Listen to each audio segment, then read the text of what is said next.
സുഹൃത്തുക്കളെ, നമ്മുടെ മൂന്നാമത്തെ യാത്ര എറണാകുളത്തേക്കായിരുന്നു.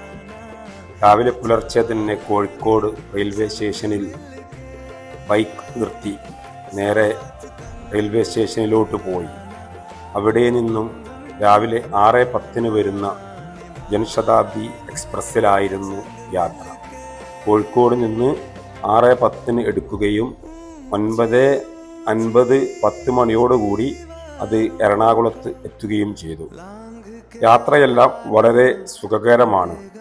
പക്ഷേ ഒരു കാര്യം, അതായത് ജനശതാബ്ദിയിലുള്ള സീറ്റ് 90 ഡിഗ്രിയിലായതുകൊണ്ട് യാത്രക്ക് അത്ര സുഖം ഇല്ല. മാത്രമല്ല, നേരെ ഇരിക്കുന്നത് കൊണ്ട് ചെറിയൊരു വേദന അനുഭവപ്പെടുന്നത് പോലെയുള്ള ഒരു സംഭവവുമുണ്ട്.